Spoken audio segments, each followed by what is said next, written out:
बाबूजी को प्रणाम। सभी साधकों को विनम्र प्रणाम। आइए आज की कक्षा की शुरुआत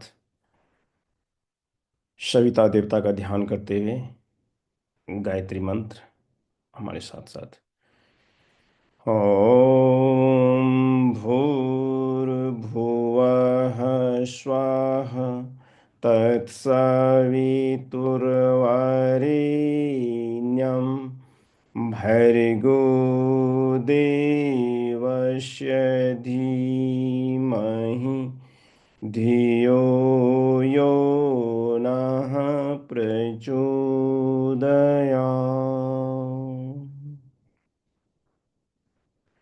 आज का हमारा विषय है प्राणमय कोश।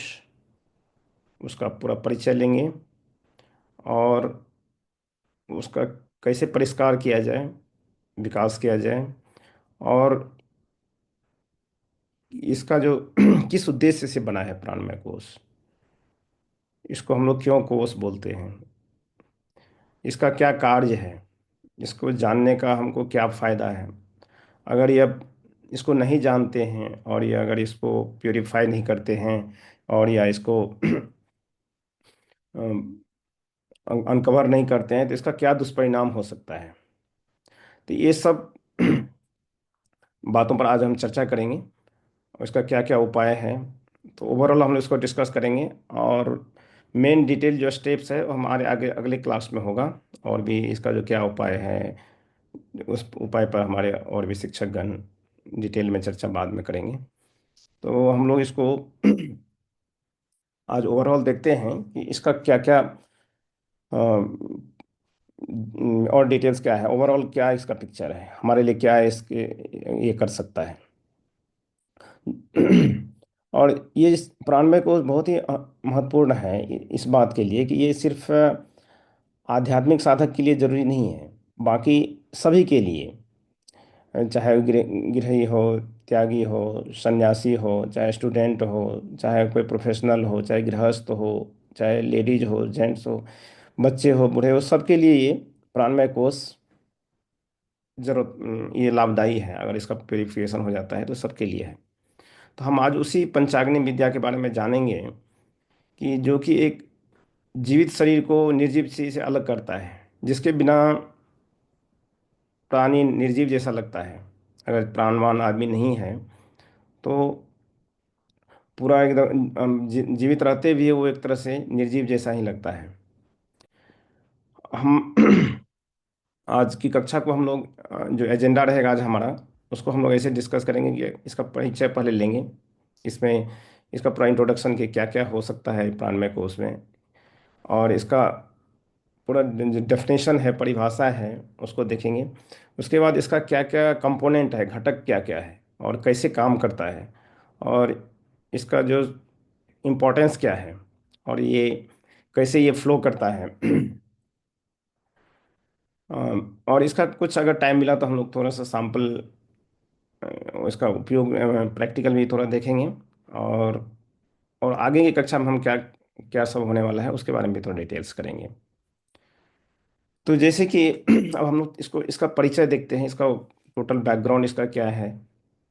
तो इसमें अगर हम लोग जो प्रकृति है, जिसमें जो हमारी सृष्टि है, उसका अगर हम देखें उसमें क्या शक्ति, कौन सा शक्ति काम कर रहा है, तो उसमें आप देखेंगे कि तीन शक्ति काम करती है।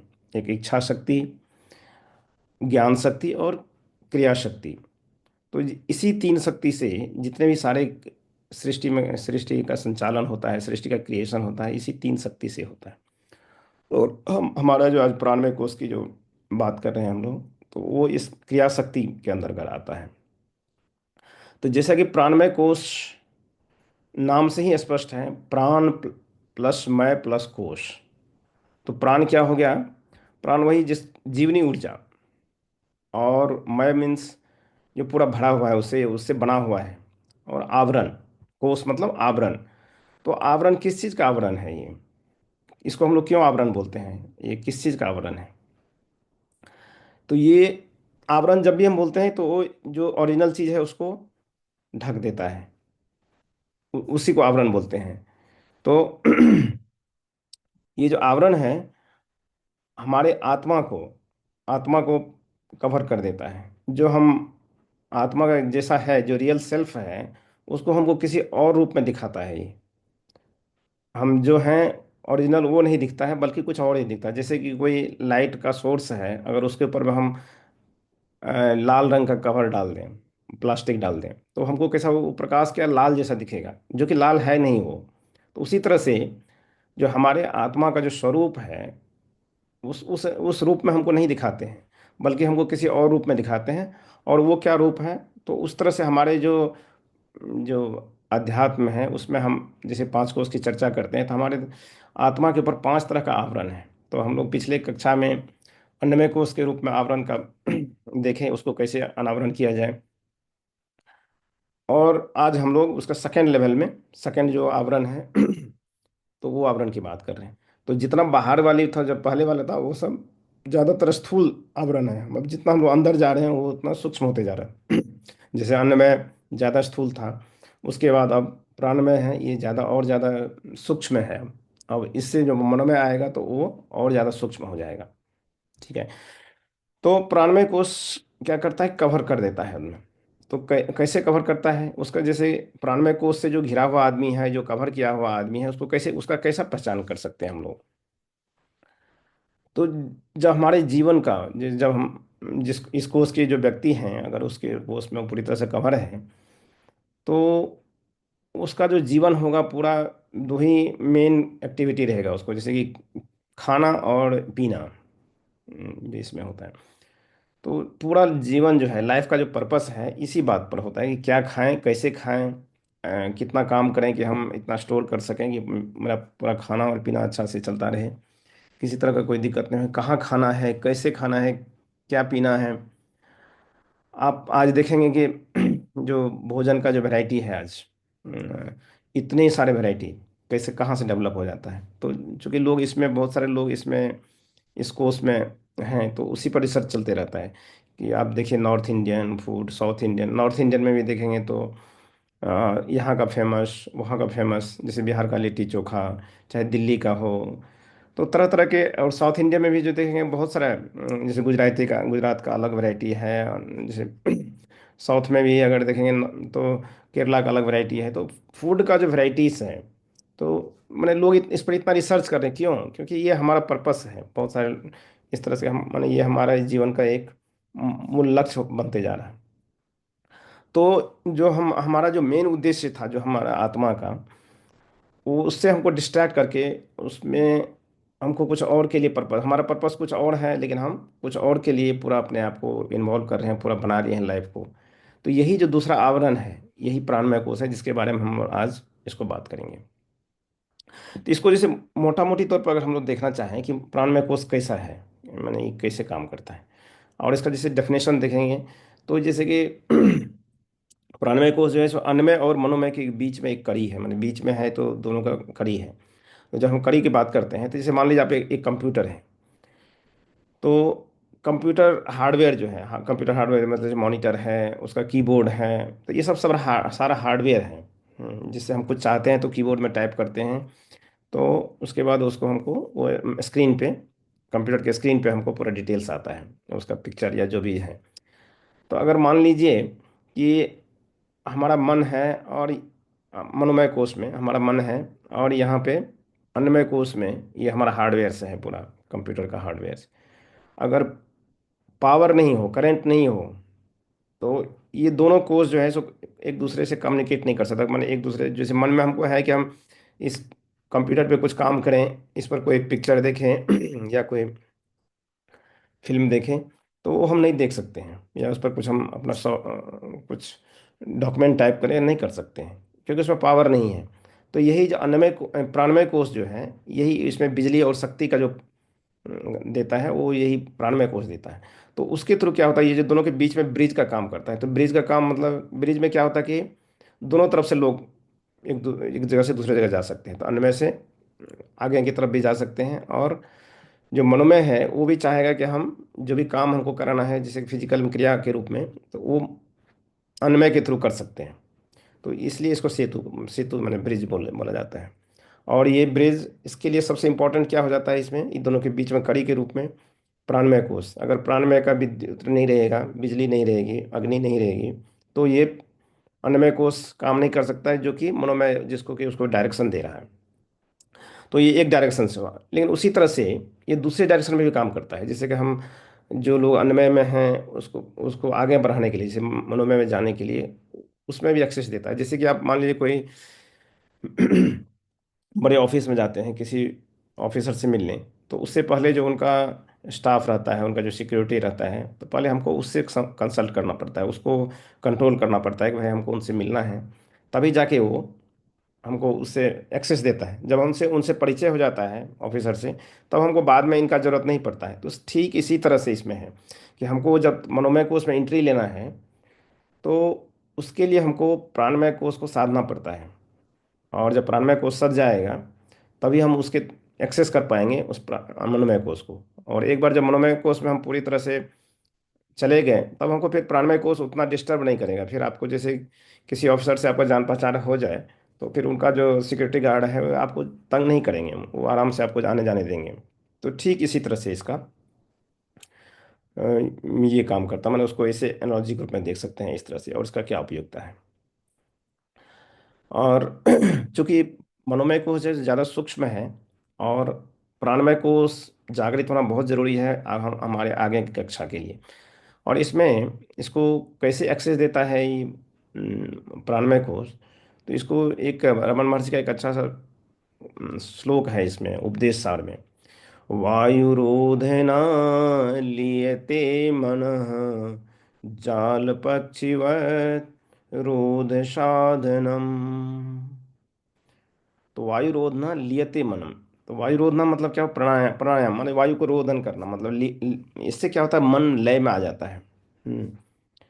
तो इसलिए इस तरह से हमको एक्सरसाइज देता है। जैसे हम जब भी प्राणायाम करते हैं, जो इसका मेथड है जब प्राणमय कोश का, तो जब जब हम प्राणायाम करते हैं, तो क्या होता है, मन उस समय देखेंगे, जब आप प्राणायाम करते हैं उसके बाद देखेंगे मन आपका शांत हो जाता है। मन एक तरह से बैलेंस माइंड हो जाता है, आप बहुत एजिटेटेड नहीं है, बहुत ज़्यादा ये नहीं, शांत होने लगता है।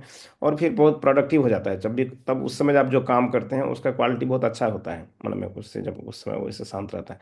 तो इसीलिए, लेकिन उसमें जो दूसरा लाइन है वो भी इंपॉर्टेंट है, जो कि साधकों के लिए थोड़ा सा जरूरी है, कि जाल पक्षीवत रोध साधनम। मतलब कि ये जो मन का जो शांति होता है इसके इस प्राणायाम करने से, वो वैसा ही होता है जैसे कि कोई एक चिड़िया को जाल, मतलब पक्षी को जो केज में बंद कर देते हैं, कोई पिंजरा में बंद कर देते हैं, तो जैसे ही उसको पिंजरा से खुलेगा तो फिर वो उड़ जाएगा, भाग जाएगा। तो उसी तरह से ये मन जो है, तो उसी तरह ढंग से कंट्रोल होता है, जैसे कि कोई पिंजरा में बंद चीज़ है, तो जैसे ही उसको मौका मिलेगा, फिर वो मन वैसा ही परेशान रहेगा, वैसा ही अव्यवस्थित रहेगा, चंचल हो जाएगा। तो यहाँ पे इसका लिमिटेशन भी बता रहा है कि प्राणमय कोश से आप उसमें एक्सेस कर सकते हैं, लेकिन ये टेम्पररी ही होता है। और ये माध्यम भी है उसमें जाने के लिए, जब तक ये शांत नहीं होगा तो आगे नहीं जा सकते। तो ये साधकों के लिए खास करके है। लेकिन अब अभी हम आते हैं कि इसका प्राणमय कोश का जो है क्या क्या बेनिफिट है। तो जैसे कि प्राणमय कोश का जो सबसे पहला बेनिफिट हम देखेंगे, जब प्राण हमारे अंदर, जब हम प्राण को कंट्रोल कर लेते हैं, जैसे प्राण हमारा भरने लगता है और हम उस पर अधिकार करने लगते हैं, तो हमारा जो है सो पुरुषार्थ, जैसे जो कोई प्राणवान आदमी है तो कोई भी काम करते हैं तो उसको बहुत लगन से और बहुत जोश के साथ, उमंग के साथ उसको करते हैं। तो उससे उसका क्या होता है कि पुरुषार्थ उसका बहुत बढ़ जाता है। तो उसको क्या बोल सकते हैं, पुरुषार्थी है वो। तो वो जो पुरुषार्थी है, तो जब वो पुरुषार्थी पूरी तरह से बना, तो क्या होगा कि वो अवश्य है कि वो धन्य धान्य और ऐश्वर्य उसको मिलेगा। तो उसका दूसरा बेनिफिट इसमें होता है कि उसका ऐश्वर्य होता है। और जब हमारे शरीर का प्राण बढ़ता है, तो हम हमारे ओजस भी बढ़ने लगता है। और फिर उसका उसका जो ये है क्या बोलते तेज ओजस, तेज मानसिक रूप में जो है, ओजस तेजस वर्चस जो होता है, तो वर्चस तो आ गया कारण शरीर का, जैसे ओजस और स्थूल शरीर का, जो कि प्राणमय में आ जाता है। और तेजस हो गया मनोमय कोश का। तो ये सब उसका चमकने लगता है, ओजस तेजस बढ़ने लगता है। और जब ऐसे पुरुषार्थी हैं, ओजस्वी हैं, तेजस्वी हैं, तो स्वाभाविक है उनके पास ऐश्वर्य भी है। और उससे ये होगा कि वो यशस्वी भी होंगे। तो ये सब उनका बेनिफिट्स है। तो क्या सब बेनिफिट हो गया इसका, प्राणमय कोश अगर हम लोग करते हैं तो पुरुषार्थी बनेंगे, ऐश्वर्य होगा, ओजस्वी होंगे। आज देखते हैं ओजस्वी जैसे चेहरे का चमक, जैसे भले एक आदमी कैसा भी हो, अगर उसके अंदर प्राण पूरा रहता है तो उनसे बात करने का अलग ही होता है, ओजस्वी होते हैं वो, पूरा उनका चमक चेहरे का अलग ही हो जाता है। और यही जब हम लोग नहीं जानते हैं, तो जैसे अब अन्नमय कोश के लोग जो हैं, अन्नमय कोश में जो उलझे हुए हैं या उससे कवर हैं, तो वो उनका जो मुख्य पर्पस होता है कि शरीर के अनुसार से, तो शरीर को कैसे चमकाया जाए। उसको जैसे प्राणायाम के बारे में नॉलेज नहीं है, तो वो जो शरीर के रूप में जो देखते हैं अपना चमक, डेंटिंग पेंटिंग जो होता है वो उस ढंग से करते हैं। तो इसमें ये सारे बेनिफिट्स हैं आपको। तो पुरुषार्थ हो गया, ऐश्वर्य हो गया, उसके बाद ओजस, तेजस, और यशस, यश, ये चीज़। तो इसको बेनिफिट को हमको पाने के लिए करना क्या पड़ेगा? तो इसके लिए गुरु जी पंचकोश के साधना में, प्राणमय कोश के अंदर में हमको तीन उपाय बताए हैं। तो एक तो है प्राणायाम, दूसरा है बंध, और तीसरा है मुद्रा। तो ये तीन मेथड जो है, इसमें बहुत सारे प्राणायाम में भी बहुत सारे डिफरेंट डिफरेंट प्राणायाम है, जैसे नाड़ी शोधन हुआ, सूर्य भेदन है, और प्राणाकर्षण है। तो जो प्राणाकर्षण, फिर सोहम है। तो इस तरह से बहुत सारे प्राणायाम हैं जो कि हमारे आने वाले कक्षा में इसका पूरा डिटेल में डिस्कशन होगा। उसका बाद बंध है। बंध मतलब कि जो हम प्राण एनर्जी को धारण किए उसको हम कैसे ज़्यादा देर तक उसको रिटेन कर सकें, उसको रोक सकें, उसको हम अपने उपयोग में लाने के लिए बना के रखें। तो उसके लिए बहुत सारे बंध का हम लोग अभी आगे के कक्षा में देखेंगे, उसका डिटेल्स, उसका प्रैक्टिकल्स, कि क्या क्या, जैसे मूल बंध से हमको क्या क्या बेनिफिट हो सकता है। उद्यान बंध है, जालंधर बंध है, महाबंध है, ये सबको सब मिला के। फिर महामुद्रा है, मुद्रास है, जो महावेद मुद्रा है, शक्ति चालिनी है, और भी तरह के मुद्रा हम लोग देखेंगे। अब बात आती है कि ठीक है, ये बेनिफिट्स हो गया, लेकिन अगर मान लीजिए हम इसको नहीं करते तो हमको क्या इसका लॉस होगा, क्या हमको दुष्परिणाम हो सकता है इसका? तो इसको देखेंगे।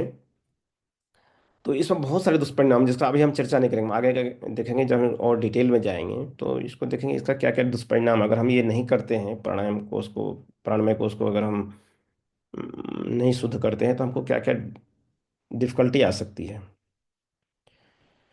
तो इसका जो है सब अब हम लोग चलते हैं, इसका औपचारिक परिभाषा क्या है, मतलब इसकी जो डेफिनेशन है इसका। जैसे हम लोग एक सामान्य परिभाषा भी हम लोग जाने कि कैसे ये काम करता है, क्या है ये प्राणमय कोश। अब इसका जो तत्वबोध के अनुसार से अगर इसका डेफिनेशन देखेंगे क्या है इसका डेफिनेशन, तो तत्वबोध का एक बहुत अच्छा स्टाइल है कि उसमें शंकर भगवान आदि शंकराचार्य जो हैं सो गुरु का भी रोल करते हैं और शिष्य का भी रोल करते हैं। शिष्य में क्या क्वेश्चंस हो सकता है और उसका आंसर क्या हो सकता है, तो वो दोनों खुद ही वो ऐसे करते हैं। तो उसमें प्राणमय कोश के बारे में उन्होंने अच्छा सा डेफिनेशन दिया है। प्राणमय कह, प्राणमय क्या है? तो उनका डेफिनेशन देते हो, प्राणाद्याः पंचवायवः, वाग आदि इंद्रिय पंचकम, प्राणमय कोशः। मतलब कि प्राण आदि पंचवायु, तो प्राण आदि मतलब हो गया कि जो प्राण, एक प्राण भी है, प्राण पंच प्राण, प्राण अपान ज्ञान उदान और समान, ये पांच प्राण, और इसी के साथ साथ इसका पांच उपप्राण भी होता है। हम्म प्लस पांच कर्मेंद्रियां, जो हमारा वाणी आदि मिलके होता है, ये सब सारे मिलके प्राणमय कोश को बनाते हैं। और इसका जो और स्ट्रक्चर डेफिनेशन देखेंगे जो उपनिषद के अनुसार से, तो जो तैत्तिरीय उपनिषद में इसको एक प्राणमय बॉडी के रूप में परिकल्पना इसका दिया है, मैंने जो परिकल्पना किया है कि जैसे हम जो प्राण जो हम वायु लेते हैं, तो वो उसको इसमें सिर माना जाए, माना हेड माना गया है उसको, कि प्राणमय कोश का वो जो प्राण है, जो पांच प्राण में से एक प्राण होता है, जैसे प्राण वायु उसको बोलते हैं, जिससे कन्फ्यूजन नहीं हो। तो जैसे प्राण वायु है, तो वो इसका सिर का रूप में इसको दिखाया गया है, माना बनाया गया है, बताया गया है। और बाकी जो प्राण है, तो जैसे कोई उनका धड़ है, और भी अंग है इसको, तो उस तरह से उसको पूरा प्राणिक बॉडी के रूप में उसको तैत्तिरीय उपनिषद में बताया गया है। तो अब आते हैं इसको कि जो पांच प्राण है और पांच उप प्राण है, तो इसका कैसे काम करता है, इसका और थोड़ा डिटेल्स लेते हैं इसमें, और कैसे हमको ये बेनिफिट, क्या बेनिफिट दे सकता है ये डिफरेंट प्राण जो है, पांच प्राण। तो सबसे पहले जो प्राणवायु है, उसकी बात करते हैं। ये जो प्राणवायु है, पूरा फ्रेश एयर जो है, फ्रेश एयर मतलब यहाँ पे वायु, मैंने ये नॉर्मल एयर की बात हम लोग नहीं कर रहे हैं, प्राण की बात कर रहे हैं। तो प्राण जो है इस शरीर को पूरा तरह से ऊर्जावान बनाते हैं। और जो हम फ्रेश जो फ्रेश प्राण जो हम समष्टि से लेते हैं, तो वो इसी इसी के थ्रू से होता है। अच्छा, एक सबसे पहले इसका डेफिनेशन देते हैं। जैसे संस्कृत का एक बहुत अच्छा सा ये भी तरीका है कि जैसे हर एक चीज़ का जो नाम है, उसका क्या काम है, उसी अनुसार से इसका नाम भी रहता है। तो जैसे कि सब में देखेंगे जितना भी पांच प्राण है, तो इसका नाम में देखिएगा अन्न, अन्न है। जैसे कि प्राण, व्यान, उदान। तो इस तरह से अन्न, तो अन्न का मतलब क्या होता है कि मूवमेंट कैसे होता है इसका, ये कैसे कैसे इसका काम कैसे करता है, मतलब किस ढंग से काम करता है, क्या काम करता है, इस ढंग से। तो जैसे कि प्राण, प्र, अन्न। तो प्र मतलब क्या, जैसे आप देखिए प्रगति, मतलब आगे की तरफ, मतलब ऊपर की तरफ, आगे बढ़ना, ऊपर की ओर बढ़ना। तो ये जो मूवमेंट होता है एनर्जी का, जो जो प्राणिक एनर्जी है, उसका जो मूवमेंट होता है नाभि से ऊपर की ओर हो गया, तो ये अन्न, मतलब मतलब ऊपर की तरफ अन्न, प्राण, प्राण। तो ये हो गया, ये ऊपर इसका, तो इसका मूवमेंट क्या होता है, जो ऊपर की तरफ होता है। जब हम बाहर से प्राण लेते हैं तो ये ऊपर की तरफ जाता है। और उसी तरह से हम आगे का भी देखेंगे, बाकी जो प्राण वायु है, बाकी जो तो उसका भी इसी तरह से उसका मूवमेंट के अनुसार से उसका नाम दिया गया है इसमें। हम्म। तो इसका जो मूवमेंट है प्राण वायु का, नाभि से ऊपर की तरफ जाता है ये। और इसका मुख्य कार्य क्या क्या सा है। तो जैसे इसका मुख्य कार्य हो जाएगा आपको कि जो इनर्जाइज करना पूरे बॉडी को, श्वास हम जब ग्रहण करते हैं तो ये इसका पूरा हमको पूरा एनर्जी एनर्जी देता है इसका। दूसरा, जिसका जितना हार्ट का फंक्शंस है, तो इसको पूरा कंट्रोल करता है, जो कि हमारे लाइफ का मेन आधार है। प्राण, प्राण का आधार है। तो यह पूरा हार्ट का ये सब कंट्रोल करता है, इसको नियमित करता है। अगर ये अगर पूरी तरह से प्योरीफाई नहीं हुआ, तो जैसे कि हार्ट प्रॉब्लम हो गया, बीपी का समस्या हो जाता है, और एंजाइना, जो हार्ट में जो जैसे दर्द वगैरह होता है, जैसे कि उसका एंजाइना जिसको बोलते हैं, तो वो सब का प्रॉब्लम होने से लगता है। दूसरा हो जाता है कि जैसे कि अगर प्राणवायु नहीं रहता है, तो उसको डल जैसे पूरा रहेंगे, घबराहट बहुत सारा होते रहता है, और उसको बहुत अननेसरी, माने बिना बात का भी बहुत चिंता होने लगता है, उनको चिंता होता रहता है, अधिक चिंता होता है। और तीसरा, और कुछ भी प्रॉब्लम होता है, जैसे कि जो असाधक लोग हैं उनको अगर प्राण कम है, तो वो आगे ध्यान में वो कंसंट्रेट नहीं कर पाएंगे। तो इस तरह का ये इसका जो है प्राण प्राण वायु का जो है ये सब कार्य है, और इसको अगर हम लोग नहीं करते हैं तो ये सब हमको प्रॉब्लम हो सकता है। दूसरा है अपान, इसको देखते हैं। अच्छा, इसका प्राण का जो है सो एक उपप्राण भी होता है, जिसको हम लोग नाग नाग बोलते हैं। तो इसको उपप्राण को ऐसे ले सकते हैं, जैसे कोई मिनिस्टर्स है, जैसे कि उनका कोई मुख्य जैसे प्रधानमंत्री है उसका, फिर उसके बाद में मिनिस्टर्स होते हैं। तो उसी तरह से ये प्राणवायु है, जैसे मुख्य प्राण है, और उनका जो उपप्राण है जो कि उनका हेल्पर है, या उनको बोले उनका जो सपोर्टर है, तो ये दोनों मिलके पूरा कोई भी एक्टिविटी, जितना भी लोग बात कर रहे हैं कि इनका जो इस प्राणवायु का ये सब काम है, तो वो दोनों मिलके करते हैं। दोनों का एक दूसरे का कॉम्प्लीमेंट है। और ये जो प्राण है, इसका जो प्राण और नाग, नाग जो है, दोनों प्राण, प्राण महाप्राण के रूप में प्राण हो गया, और उपप्राण के रूप में ये नाग हो गया। तो इसका जो स्थान है, इसको स्थान इसका हृदय चक्र में माना जाता है। ठीक है। तो अब चलते हैं हम लोग अपान, अपान। तो अप, अन, मतलब उसका मूवमेंट जो हो गया, अप मतलब क्या है, अपदस्त किसी को कर दिया, मतलब उसको नीचे कर दिया, हटा दिया, बाहर कर दिया। तो अपदस्त नहीं होता, जैसे कि जॉब से अपदस्त कर दिया है, तो बाहर कर दिया उसको। तो ये क्या होता है इसका कि नाभि से नीचे की ओर, मैंने इसको नीचे की ओर कर दिया, तो इसका मूवमेंट जो होता है प्राण का, नाभि से नीचे की ओर हो जाता है। ठीक है। तो इसलिए इसका नाम अपान पड़ गया है। तो ये इसका काम क्या होता है, जो जितना भी हमको सफाई का काम है, जितना भी उत्सर्जन का काम है, जैसे कि टॉयलेट वगैरह हो गया, यूरिन पास करना, ये सब जितना भी पसीना सबका, ये जितना भी कार्य है उत्सर्जन वाला, जो कि हमारे शरीर से टॉक्सिक और जो भी वेस्ट चीज़ है उसको बाहर निकालते हैं, तो इसको हम इस एनर्जी के रूप में, इसको प्राण, अपान वायु के रूप में इसको देखते हैं। और इसके साथ इसका जो सहयोगी प्राण है, उसको कुर्म बोलते हैं। और इसका जो स्थान होता है, ये मूलाधार में होता है। तो इसका जो मुख्य कार्य सब एक, जैसे एक तो यही हो गया कि इसका सारे अवशिष्ट पदार्थ बाहर करना, इसको जो खराब चीज़ है, जो शरीर से वेस्ट हो गया है, उसको पूरा शरीर से बाहर करना जिस भी तरह से। दूसरा जिसका बहुत इंपॉर्टेंट काम है वो प्रजनन की क्रियाएं हैं।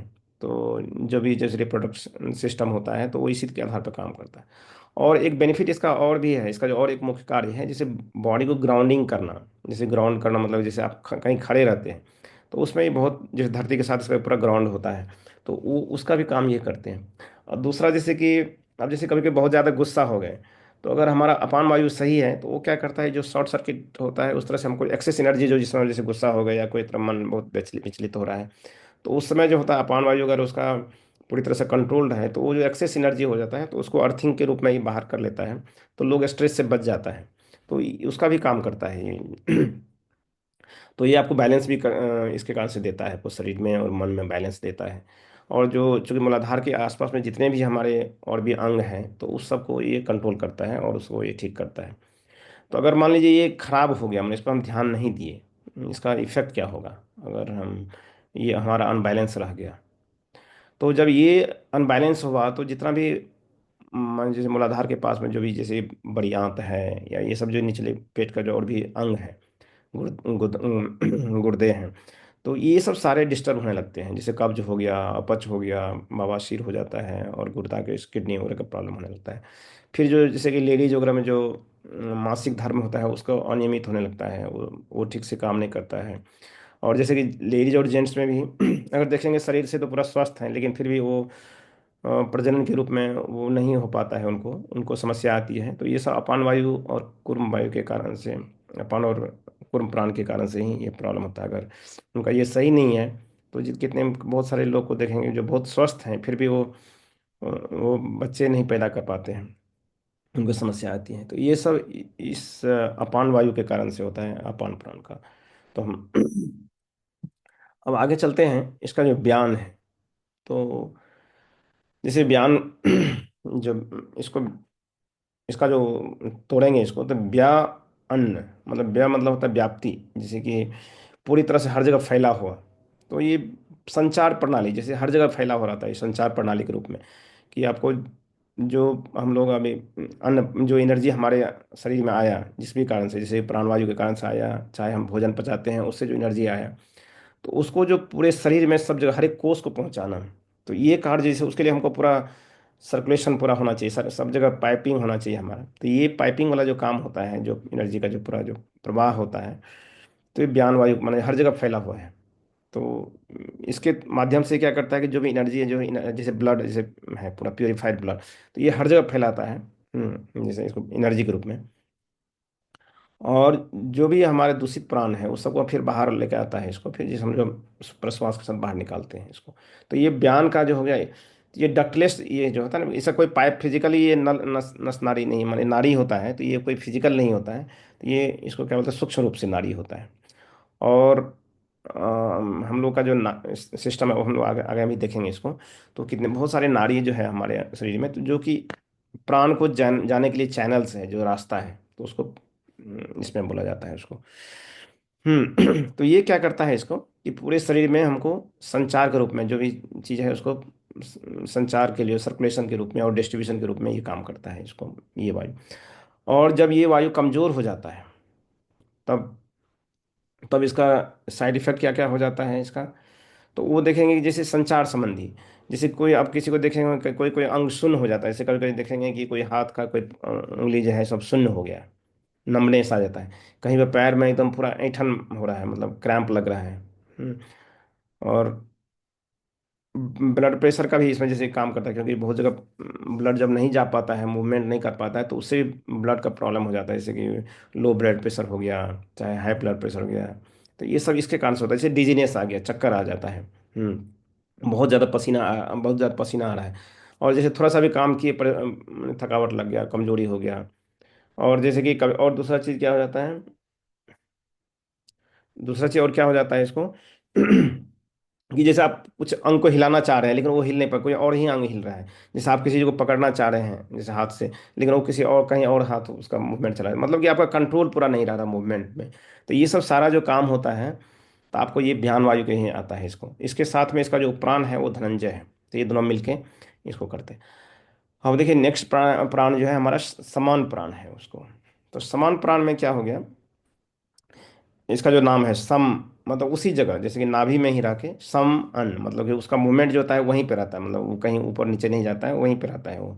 तो वो आप देख, जैसे कि भोजन हम लोग जो पचाते हैं तो इसका सारा काम यही समान वायु करता है।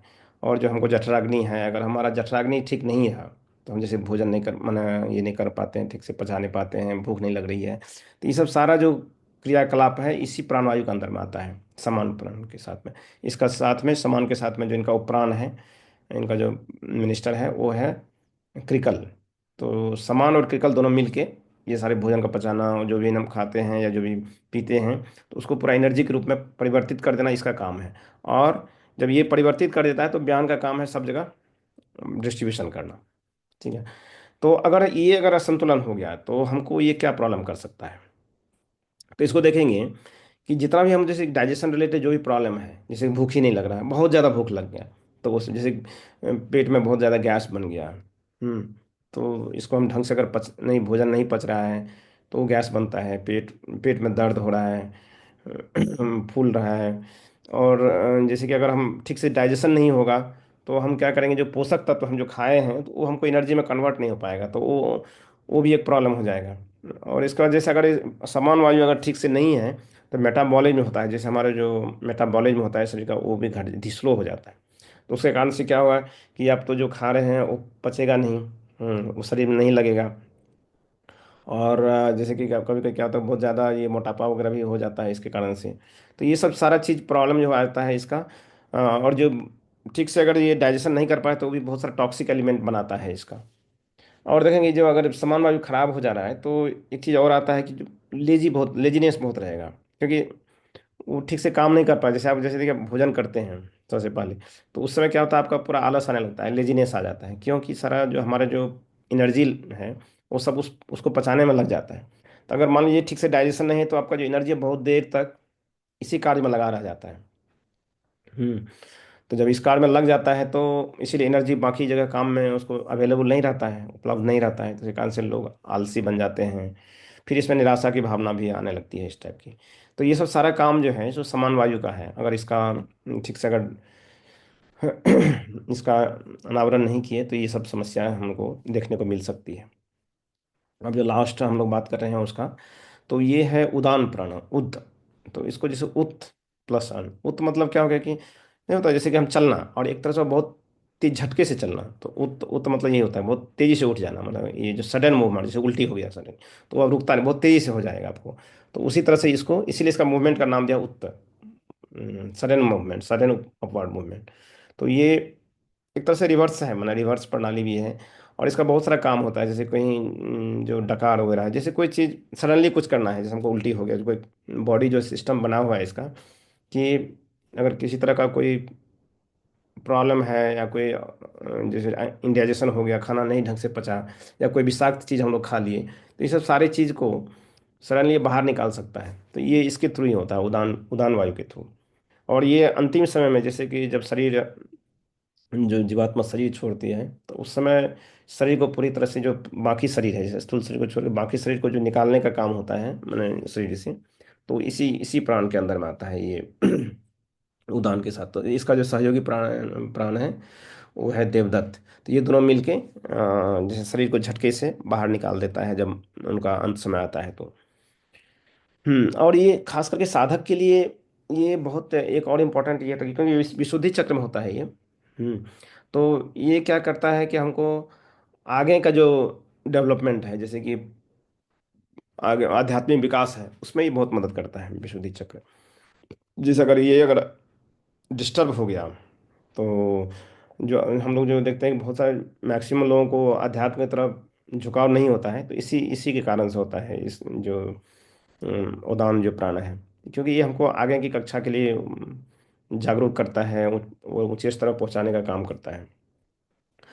तो उधर के लिए इंटरेस्ट ही नहीं होगा इसका, अगर ये बैलेंस नहीं है तो उधर के लिए हमको कोई इंटरेस्ट ही नहीं होगा, आध्यात्मिक नहीं, मैंने जो चारवाक का फिलॉसफी है वही उसमें जीने का मन करेगा, हम किसी तरह से खाएं, अच्छे से तरह से खाएं, आगे कल कल कौन देखता है, इस तरह का फिलॉसफी बन जाता है उनका।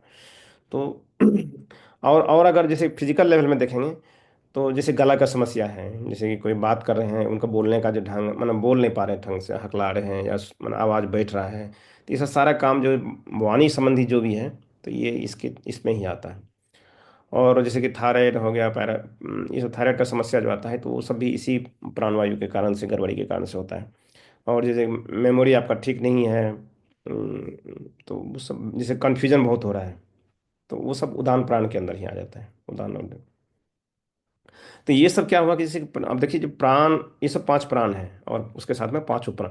अच्छा देखिए, पांच प्राण और पांच उपप्राण हैं, ये दोनों मिलके जो कॉम्बिनेशन करता है, तो एक तो महाप्राण हो जाता है, एक होता है लघु प्राण जिसको बोलते हैं। तो ये दोनों, मगर इसका जो देखेंगे तो ये दोनों मिलके एक तरह से भंवर का काम करता है, मतलब दोनों को चक्कर। तो अगर इसको कंट्रोल नहीं करेंगे तो ये चक्कर में घुमाते रह जाएगा आपको सब, पूरा लाइफ में एकदम पूरा चक्कर ही चक्कर आते रहेंगे। और अगर ये पूरा कंट्रोल में आ गया, तो जैसे सुदर्शन चक्र कितना बड़ा काम का चीज़ होता है, वैसे ही ये आपके लिए बहुत काम की चीज़ हो जाएगी, बहुत, इससे आप बहुत सारी चीज़ें उपलब्ध कर सकते हैं। तो ये सब इसका मेन जो हुआ, जो इसका क्या घटक है और कैसे काम करता है, ये सब इसका क्या बेनिफिट है, अगर ये नहीं करते हैं तो इसका क्या क्या दुष्परिणाम हो सकता है, तो ये इसका एक हम लोग इसका अभी देखें इसका कि क्या है। और इसका जो जो उपाय हम लोग बताएंगे, जैसे कि तीन उपाय हैं, तो उसका आगे की कक्षा में और भी डिटेल्स आएगा कि कैसे ये हर इस प्राण को हम कैसे, जैसे कि हमको मान लीजिए कि समान प्राण का हमारा गड़बड़ी है, तो उसको कैसे ठीक करेंगे, तो इसको आगे के कक्षा में हम लोग बात करेंगे इसका, जो हमारे और शिक्षकगण हैं, तो वो आपको इसमें डिटेल से इसमें ले आगे चलेंगे। तो अब आते हैं इसको कि प्राण का जो फ्लो होता है ये कैसे काम करता है, कहाँ कैसे, जो हम बोलते हैं कि ऊपर की तरफ मूव करता है, नीचे की तरफ मूव करता है, तो कैसे मूव करता है। तो इसका जो गति होता है, तो हमारे जो शास्त्र हैं, जो ग्रंथ हैं, तो उसमें करीब करीब 72,000 जो नाड़ियां हैं, जो यहाँ पर नाड़ी की बात कर रहे हैं, मतलब कि कोई ये फिजिकल नहीं है ये। तो नाड़ी जो 72,000 नाड़ी है ये हमारे शरीर में उपलब्ध है। और जैसे इसको एक मान लीजिए कि ये महानगर है, तो उसमें जो देखेंगे पूरा डक्ट सिस्टम, हर जगह पाइप लगा रहता है, हर जगह पानी का पहुंचाना, उसमें से निकालना, इस टाइप का जो होता है। तो उसमें देखेंगे पाइपिंग सिस्टम का हर जगह, घर में, बाथरूम में, किचन में, सब जगह लाइट, माने जो हम बाहर से जो आता है पूरे शहर में, तो पूरे हर जगह कैसे फैला रहता है, तो उसी तरह से ये 72,000 नाड़ियाँ जो हमारे शरीर में हर जगह, हर एक सेल के पास से पहुंचा देता है, जो भी एनर्जी जाता है, और वहाँ से जो वेस्ट है उसको कलेक्ट करता है, इस ढंग से करता है। तो ये जो नाड़ियाँ हैं तो इसमें बहुत सारे नाड़ियाँ हैं, उसका फिर उसमें 10-12 वो भी मुख्य हैं, उसमें से सबसे जो मुख्य है, अभी हम लोग उसको थोड़ा सा टाइम के अभाव में लेते हैं, कि जैसे ईरा नाड़ी है, पिंगला नाड़ी है और सुषुम्ना नाड़ी है, इस तीन को है। ये जो हम लोग जब प्राणायाम करेंगे आगे कक्षा में, तो ये तीन पर ज़्यादा फोकस रहेगा आपका। ये तीन अगर ठीक रहता है तो हमारा मैंने लाइफ जो है मैक्सिमम चीज़ हम इसको कंट्रोल कर सकते हैं, प्राण को।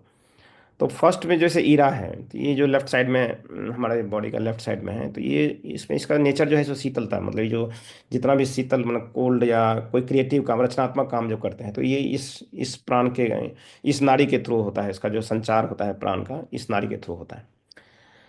और दूसरा होता है पिंगला, वो जो राइट साइड में चलती है, और जो बहुत जो गर्म है, बहुत तेजी वाला काम, जो जोश वाला काम है ये सब। तो आप देखिए जैसे कि पिंगला भी नाड़ी है, तो इसको आप जैसे कि एक तरह से गर्म रास्ता, मतलब हमेशा आप गर्म वाला ही काम करेंगे तो क्या होगा, पूरा थक जाएगा। तो फिर उसको रेस्ट लेने के लिए क्या होना चाहिए, ठंडा वाला बात होना चाहिए, तो ठंडा वाला काम होगा, ठंडा रास्ता से जाना पड़ेगा उसको। तो वो हो गया ईरा। और खाली अगर ठंडा से जाएंगे तब भी काम नहीं होगा, बहुत सारा काम नहीं हो पाएगा। तो मतलब कि कहने का मतलब कि अगर सबका बैलेंस बनाना चाहिए, जैसे ईरा का भी बैलेंस होगा, और मैंने कब हमको ईरा में जाना है, प्राण हमारा जो है कब ईरा से काम लेना है, कब पिंगला से काम लेना है, मैंने इस चैनल को यूज करना है। और जब ये दोनों जो बैलेंस हम लोग कंट्रोल में कर लेते हैं, तभी हमारा सुषुम्ना जो है जो खुलता है। मतलब ये दोनों का जो कॉम्बिनेशन होता है और ये दोनों बैलेंस होता है, तभी जो है इसका सुषुम्ना नाड़ी का जो है ओपन होता है, खुलता है। और जो कि सुषुम्ना नाड़ी के थ्रू ही, जैसे उदान प्राण की बात कर रहे हैं, तो वही जो है जो जो आदमी का मतलब अच्छा काम क्रियाकलाप है उनका, जो तो उनको आगे की ओर ले जाता है, और जो खराब नहीं अच्छा रहता उसको नीचे की तरफ भी ले जाते हैं। मतलब आध्यात्मिक तरफ उन्नति भी कराते हैं, नहीं तो अवनति भी कराते हैं। तो ये सब इसी चैनल से, इस ढंग से काम करते हैं लोग। हम्म। अब तो ये हो गया आपका मुख्य बेनिफिट्स, और इसका जैसे कैसे काम करता है। अब थोड़ा सा इसका देख लेते हैं, इसका जो सुपरमेसी, जैसे इसका प्राण का जो बारे में बात करते हैं, तो जैसे इसमें बहुत सारे उपनिषद हैं, जैसे तैत्तिरीय उपनिषद है, और जैसे प्रश्नोपनिषद में इसका पूरा डिटेल्स बताया गया है। तो यहाँ पे एक कन्फ्यूजन कभी कभी आ सकता है कि वहाँ पे जो प्रश्नोपनिषद में जो प्राण की बात कर रहे हैं, तो वो जनरल जेनरिक प्राण की बात करते हैं। मतलब उसमें जो पूरा ओवरऑल हम लोग ये बात कर रहे हैं, एक पार्टिकुलर दायरा में बात कर रहे हैं कि प्राणमय कोष में जो है उसमें जो प्राण का क्या काम होता है, कैसे होता है। लेकिन जब प्रश्नोपनिषद में करेंगे तो उसी प्राण को थोड़ा सा और बृहद रूप में देखते हैं उसको। उसमें जो बहुत सारे क्वेश्चंस आता है, उसका जो आंसर है तो मोस्टली इसमें प्राण से ही रिलेटेड है। तो उसमें ये भी एक इम्पोर्टेंट क्वेश्चन आता है, एक अच्छा सा, कि कि कि ये प्राण आता कहाँ से है ये। मतलब कि ये हम जितना ये बोल रहे हैं कि ये प्राण हम यहाँ से लेते हैं या हम शरीर में ऐसे ये सब प्राण है, तो ये प्राण आता कहाँ से है, तो इसमें क्वेश्चन आता है। तो उसमें उनका जो उपनिषद के आचार्य हैं, इसका शायद पिपलाद जी हैं, प्रश्नोपनिषद का, तो वो बताते हैं कि जो हमारी आत्मा जो है वही इस प्राण को माने उसी से ये प्राण निकलता है।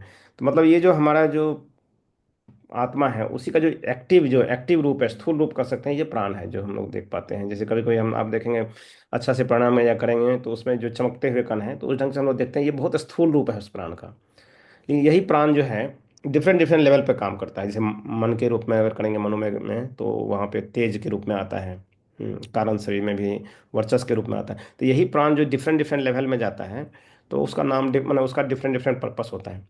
तो इसमें प्रश्न में एक बहुत अच्छा कहानी भी उसमें दिया रहता है कि इसमें जो सारे देवता हैं, मतलब देवता मतलब कि जो इंद्रिय के जो देवता हैं, जैसे वाणी का देवता हैं, जैसे हमारे जो हाथ वगैरह का देवता है, सबके देवता जो हैं। तो उस समय एक बार ये हो गया कि इसमें सुपर कौन है, मतलब कि उनको लगता था हम जैसे नेत्र जो है, नेत्र लग रहा है कि बिना हम नहीं रहेंगे तो फिर कुछ भी नहीं हो सकता है। तो वो लग रहा था कि वो उनको लगा कि मैं ही सबसे श्रेष्ठ हूँ। इस तरह से सब अपने अपने, जैसे मन बोल रहा है कि हम अपने श्रेष्ठ।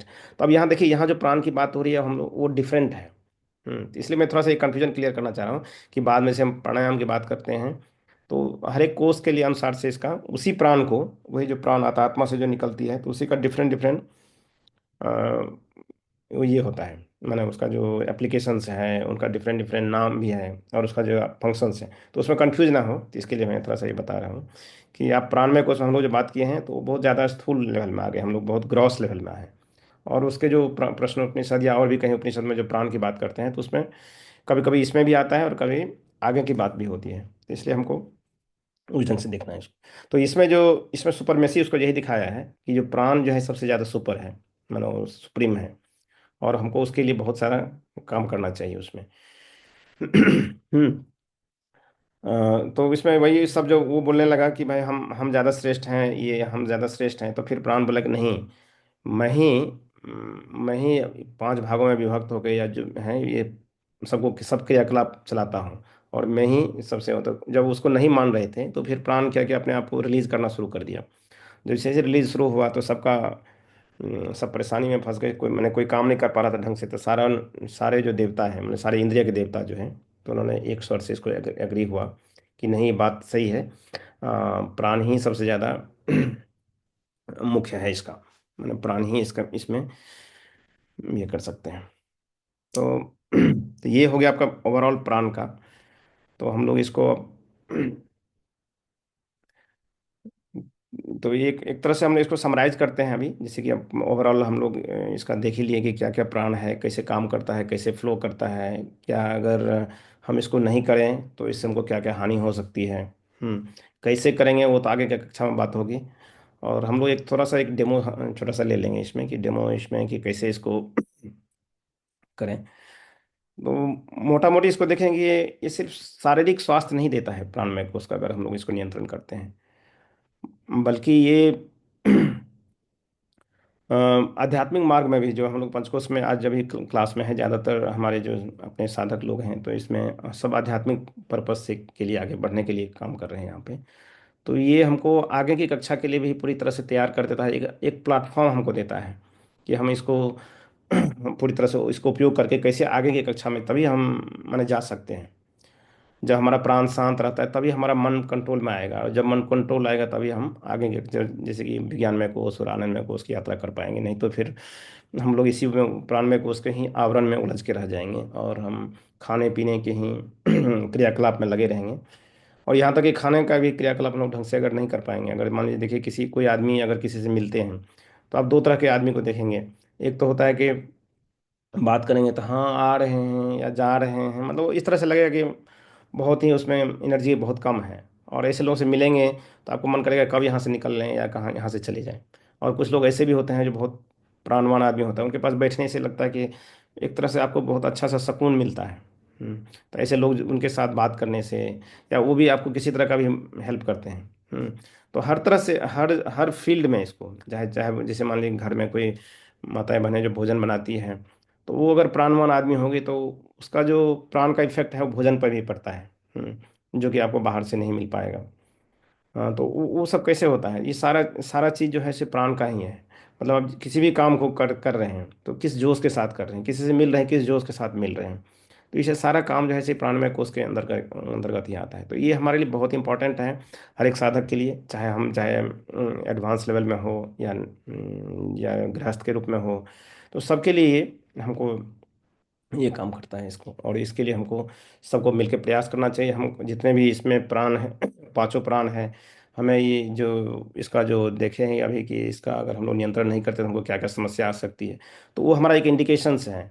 कि हमारा इंडिकेशंस है कि हम कहीं पे हमारे प्राण में कोई दोष तो नहीं है। तो उसको हम लोग ठीक करते चलें, और जिससे कि हमारा आगे की कक्षा और आगे का कोर्स को हम बहुत आसानी से उसमें प्रवेश पा सकें। तो आइए हम लोग एक छोटा सा प्राणायाम इसका प्रैक्टिस करेंगे। अभी जो हम लोग जो भी पांच प्राण की बात किए, पांचों प्राण की बात किए हैं, तो उसी को एक छोटा सा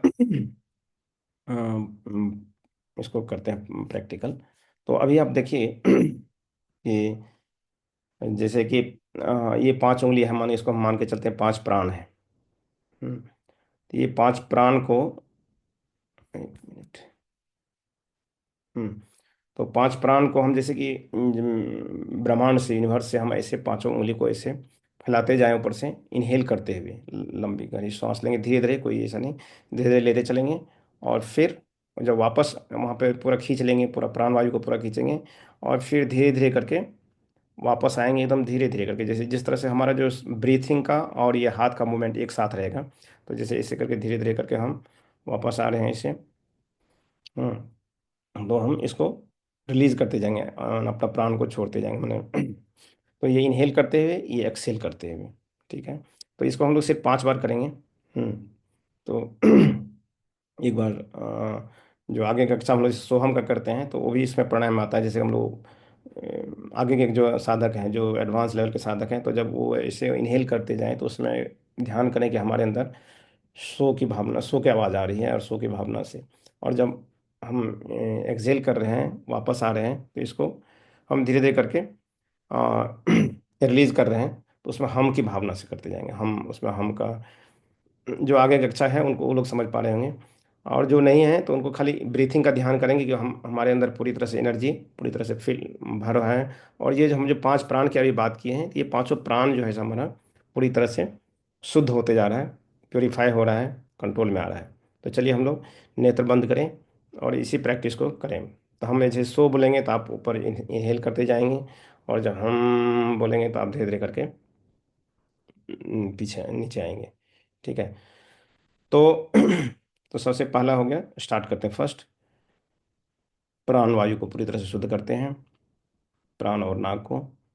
सो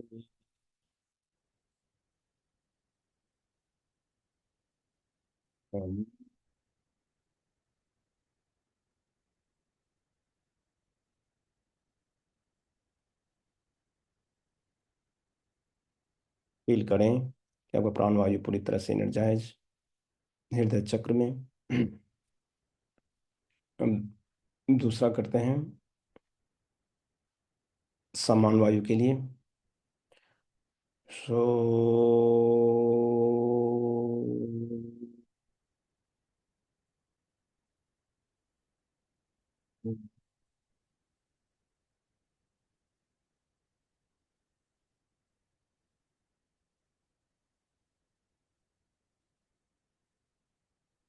समान वायु, संतुलित, ऐसी भावना करें अपान वायु के लिए। सो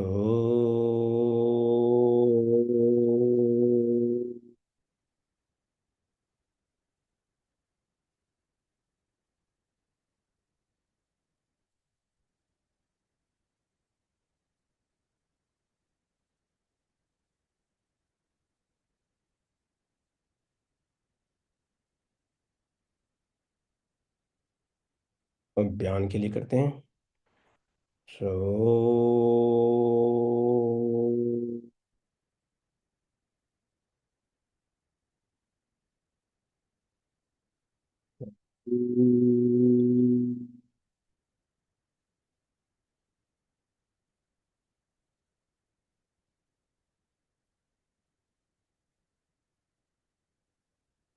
उदान के लिए।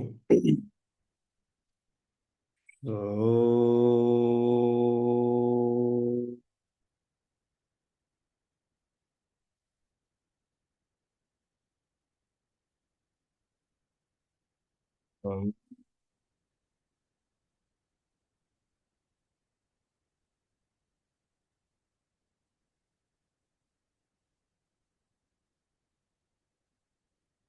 नेत्र बंद ही रखें। पांचों प्राण ध्यान करें, पांचों प्राण आपका बैलेंस कंट्रोल में पूरी तरह से, इनका मूवमेंट रेगुलेटेड हो रहा है। अब हम लोग नेत्र बंद ही रखें। हम लोग प्रश्न उपनिषद का एक श्लोक से इसका समापन करेंगे, जिसमें इसका प्रेयर होता है कि हमारा प्राण हमारे नियंत्रण में हो। ये जो प्राण है, सारा चीज इसके नियंत्रण में है। माँ की तरह हमारी रक्षा करो हे प्राण, हमें समृद्धि और ज्ञान दो। ये जो सारे देवता थे, जब वो प्राण जब शरीर छोड़ने लगे थे, तो उस समय वो लोग इसको प्रेयर किए थे। तो हम हमारा शरीर पूरी तरह से स्वस्थ हो, मन शरीर ओजस्वी तेजस्वी हो, इस भावना से। तो संस्कृत ये प्रश्न उपनिषद का ये मंत्र लेंगे।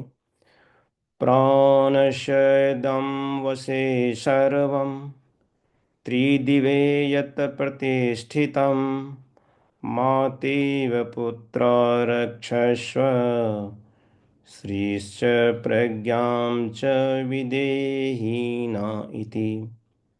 माँ की तरह हमारी रक्षा करो हे प्राण, और हमें समृद्धि तथा ज्ञान दो। आप सभी को बहुत बहुत धन्यवाद। आपका प्राणमय कोश सदैव संतुलित और तेजस्वी रहे। इसी के साथ आज की कक्षा को यहीं विराम देते हैं। आगे के लिए बाबूजी और अमन भैया, आप आगे की जी कक्षा भाई को। साहब, बहुत बहुत आभार। कक्षा के लिए बहुत ही एक नया आपने दृष्टिकोण दिया है इसको। आज इस प्रकार से प्राण को संधि विच्छेद करके आपने बताया, तो इससे एक नया दृष्टिकोण मिला है। बहुत सुंदर और बहुत ही बढ़िया कक्षा आज की रही। इसमें प्रैक्टिकल और जो आपने जो थ्योरी थी, दोनों विषयों पर बहुत ही अच्छे से इसमें ये किया है, प्रकाश डाला है। बहुत ही उच्च कोटि की कक्षा है ये। बहुत बहुत आभार इसके लिए। धन्यवाद। तो मेरा निवेदन है बाबूजी से भी, तो बाबूजी से भी हम लोग आशीर्वाद लें। तो बाबूजी हमारे बीच में हैं। जी बाबूजी प्रणाम। प्रणाम बाबूजी। बाबूजी म्यूटेड हैं, अच्छा हाँ। जी प्रणाम सुमन जी को, अमन जी प्रणाम, सारे पार्टिसिपेंट्स को प्रणाम। बाबूजी प्रणाम। सुमन जी एक अच्छे पंचकोश के रिसर्च स्कॉलर हैं। बीच बीच में भी आप लोग संपर्क कर सकते हैं किन्हीं बिंदुओं पर, उनकी अपनी। तो इस तरीके से जितने भी पंचकोश के प्रखर रिसर्च स्कॉलर्स हैं, अपने अपने फील्ड में अपनी गहराई में आगे बढ़ते रहे, तो एक आशा जगेगी कि गुरुदेव का एक साधना पद्धति जो दी है, वह हाथों हाथ परिणाम देने वाला है और सीधे पर्सनालिटी को रिफाइन कर रहा है। तो आज हम सीधे इंटरप्रिटेशन में जो भी समझ में नहीं आ पाई हो, सुमन जी भी साथ में रहे, तो प्रश्नोत्तरी अमन जी शुरू किया जा सकता है। क्योंकि प्राणमय कोश बड़ा विराट है, जैसे जैसे अन्नमय से ऊपर उठते जा रहे हैं। अन्नमय ही जब इतना बड़ा विशाल है, तो साफ है कि ऊपर ऊपर वाला क्लास और भी गहराई वाला होगा। जी। हाँ, तो प्रश्नोत्तरी में देखिए तो कहीं हैंडरेज है क्या?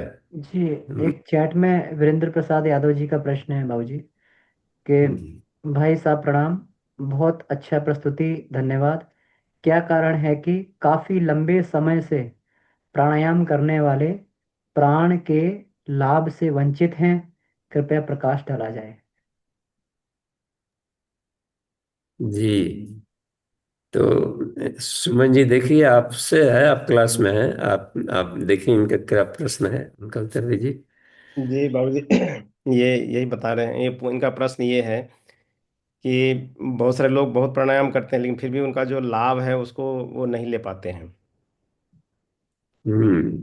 तो इसका तो क्या लाभ हाँ, तो इसलिए ये शिक्षक के साथ कहीं जो सत्र चलता है, आप लोग कहीं आसपास सत्र चलाते हो तो उनमें आमने सामने रह करके भाग लेंगे, करेंगे तो असल में लाभ नहीं मिलता है तो आदमी चुप लगा जाता है। चुप नहीं लगानी चाहिए, क्यों नहीं मिल रहा है इस पर खोज करनी चाहिए और अधिक कैसे लाभ ले।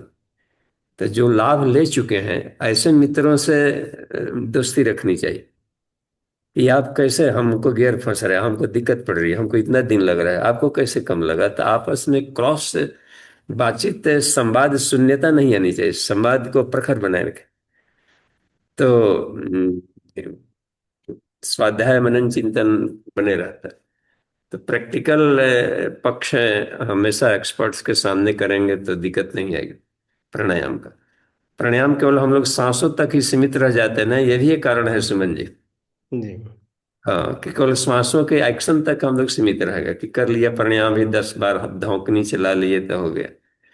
जबकि प्राणो, विचार को प्राण का है, असली प्राण का है मनस। देखें, जब चितस तेन ऐसा प्राणामायाति, ये प्रश्नोपनिषद में है कि साधक का जैसा चित है वैसे ही उसका प्राण होता है।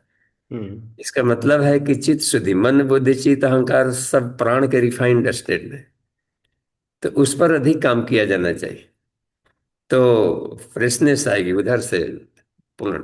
अच्छा, एक विल पावर होता है, जैसे आपने कहा उसमें विल पावर, विल पावर माने प्राण। तो जैसे ही हमारी सोच होगी वैसे ही प्राण का फवारा निकला। हम्म। वो तो प्राण का प्रवाह है, प्राण चीतस्ते न विचार, थॉटरंस है एकदम, प्राण के प्रवाह है। तो क्रिया के साथ में भावना जुड़ी रहनी चाहिए। जो भी प्राणायाम किया गया, बंद किया गया, मुद्रा किया गया, तो उस समय साधक सोच क्या रहा है इसके आधार पर रिजल्ट आएगा। ना लीकेज कहाँ से हो रहा है, मतलब कि ये हो रहा है हाँ, कि इसीलिए प्राणायाम, ये वीरेंद्र जी का जो अब क्वेश्चन यही था। जी। ये तो 4-5 साधक एक साथ प्राणायाम कर रहे हैं तो सबके अलग अलग रिजल्ट आएंगे। उतने देर तक रोकेगा तो भी, वो भी उतने अधिक भले कुंभक कर ले तो भी उसका रिजल्ट कम आ सकता है। ये कि असली काम करता है कि जब वो कर रहा था तो किस भाव से क्या खींच रहा था ब्रह्म से। मूर्ति के सामने जाके हम लोग से प्रणाम किए तो बाहर तो दिखा कि प्रणाम कर रहा है, लेकिन प्रणाम करते समय दिमाग में क्या चल रहा था, वही असली प्राण को खींचता है। और हम्म। तो हर क्रिया के साथ भावना पूर्वक रहे तो कोई दिक्कत नहीं। जी आचार्य जी। जैसे हम लोग बताते हैं ना कि जैसे कि साइकिल का ट्यूब में हवा भरते हैं, अगर वो हवा भर रहे हैं लेकिन फिर भी और वो फूल नहीं रहा है, हवा माने वो नहीं ले रहा है, तो मतलब इसका कारण सिंपल सा है, जो कि लीकेज है, कहीं पे पंक्चर है। तो हमको वही पंक्चर को पूरा देखना है, तो इसीलिए वो प्राणायाम जो काम नहीं करता, बाबूजी जैसे बता रहे थे कि जैसे हमारा मानसिक स्थिति रहेगा उसी आधार पर ये होगा। तो कहीं पे हमारा लीकेज है, उस लीकेज को फिक्स करना है, या तो अपने से फिक्स करिए या नहीं तो कक्षा में सामने आके उसको फिक्स करिए। यही उसका मेन जिस टाइम। जी बाबू जी। ऑटो कोस प्राण है, देखिए पर ब्रह्मोपनिषद में भी एक सूत्र आता है, प्राणो भवेत परब्रह्म। वाह, प्राण ही परब्रह्म कहलाता है अपने रिफाइंड स्टेट में। जी। तो प्राणो भवेत परब्रह्म जगत कारणम, जगत का कारण भी यही है, जगताम जननी चैव ताम उपास्य में भाई। शिव जी बताएं इसमें कि पूरे जगत की उत्पत्ति का आधार, तो इसलिए कहते हैं, प्राणो भवेत परब्रह्म जगत कारणम अव्ययम, ये अविनाशी है, एनर्जी है। एनर्जी नष्ट नष्ट नहीं होगा कभी भी, रूपांतरण करना है तो करते रहे, जहाँ कमी है। ब्रेन का एनर्जी कम हो जाता है, बिजली तो देखिए आदि मंद बुद्धि का हो जाएगा। टेंशन, तनाव, क्रोध, ये सब प्राणों का डिसऑर्डर है। तो हमें ये हर जगह काम करनी है। हार्ट में प्राण बिजली कम तो देखिए हार्ट डिजीजे शुरू हो गए। कहीं भी नाक में बिजली कम तो नाक से उसका काम कर दे, अपना फंक्शन कम कर देगा। तो सारे ज्ञानेंद्रियों में प्राण दौड़ता है, सारे कर्मेंद्रियों में प्राण दौड़ता है। तो प्राणों पर अधिक है। अब 10 वैरायटी के प्राण है तो 10ओं पर अपना नियंत्रण चाहिए। और ये ऐसे है सब प्राण की, इसका अंतरिक्ष से संबंध है सीधे, सूक्ष्म जगत से। तो जैसे जैसे गहराई मिलती जाएगी वैसे वैसे मजा आ जाएगा। तो ठीक है, तो 100 कहीं से नहीं है आज अभी, 6 एक हो गया अभी तक। जी अभी हैंड रेज नहीं है। हाँ हैंड रेज कर सकते हैं, सुमन दीदी का हैंड रेज था, कुछ पूछना चाह रही थी क्या? हाँ सुमन दी का लाइए, सुशील जी का है, चलिए 100 है। जी प्रणाम। जी प्रणाम सुमन बाबू जी। जी। हाँ चलिए सुमन जी को क्लास में बाबू पूछिए। जी, ये जो प्राण है, सुशील जी से भी मेरा निवेदन है कि ये प्राण आत्मा से निकलता है या प्राण का रिफाइंड रूप आत्मा है? ये प्राण से ही निकलती है। प्रश्न प्रश्न उपनिषद में इसका क्लियरली दिया हुआ है कि जो हमारा जो जो ये, जैसे कि इसको ऐसे लीजिए कि आत्मा से, आत्मा का एक तो निर्गुण रूप है उसी का, जब ये एक्टिव रूप में आने लगता है, जैसे एक्टिव रूप में जो इसका क्रिया रूप में, स्थूल रूप में जो आने का जो प्रोसेस है, तो उसमें ये रिलीज करता है, मतलब उससे से प्राण निकलता है। प्राण का ये, उसको ऐसे भी बोल सकते हैं, लेकिन मेन इसका जो सोर्स है प्राण, आत्मा से ही प्राण निकलती है इसका। बाबूजी इस पर और थोड़ा सा डिटेल में देंगे इनका। हम्म। आत्मना ऐसा प्राणो जायते। हम्म। ये तो उपनिषद का ही करना है, पूछा है उसमें यही प्रश्न पूछा है कि प्राण आता है कहाँ से।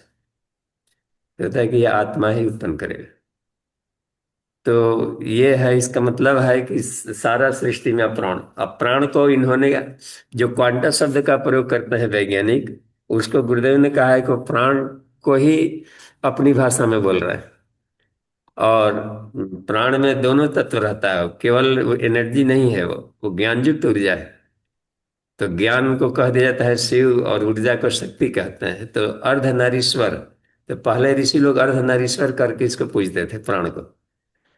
तो वो हर जगह है, प्रकृति में ब्रह्म घुला हुआ है, तो अलग हम नहीं कर सकते। अब अपनी इच्छा हो कि हम शांत स्थिति में जाते हैं तो आत्म स्थिति में हो गए, और प्रखर हो गए तो हम संसार में घुल करके हम काम कर रहे हैं। लेकिन यहाँ ईश्वर के सिवा कुछ है नहीं, तो प्राण भी ईश्वर हुआ, अलग कुछ हाँ बात जी। नहीं। हम्म। उसी का क्रिया पक्ष ये हो गया आपका प्राण। और हाँ तो हर चीज ईश्वर हुआ ना इसमें, तो ईश्वर को सर्वव्यापी मानेंगे तो प्राण भी, प्राणो भवेत् परब्रह्म। तो ब्रह्म की स्फुरणा हो गई तो उसको काइनेटिक एनर्जी कहेंगे। बाबू जी, शांत। आपने ही एक्सप्लेन किया था इसको 14 मई को, कि प्राण का रिफाइंड रूप ही आत्मा है। हाँ तो वही कहे कि शांत स्वरूप में है तो आत्म स्थिति में है। जी जी जी। एको हम एक्टिवेट बहुश्याम प्राण है। होता, स्फुरणा हो गई। क्रिएटिव 2 प्रकार प्राण, धावमान प्राण कहा है गुरुदेव ने इसको, गतिशील गत्यात्मक। तो संसार उत्पन्न हो गया। हम्म। शिव जी और पार्वती को देख रहे हैं, जैसे शिव जी चुपचाप अपना श्मशान में रहते हैं, पार्वती ही सारा काम करती है, उसी तरह से ये प्राण से ही आपका सारा क्रियाकलाप होगा। निर्गुण रूप और सगुण रूप में इसे ही देख सकते हैं, माने दोनों एक दूसरे से अनसेपरेबल है, मतलब दोनों का बहुत ही, समझते हैं। ये बिल्कुल ट्रांसपेरेंट है। अध्यात्म में तो एकदम बिल्कुल साफ, शीशे की तरह साफ है कहीं।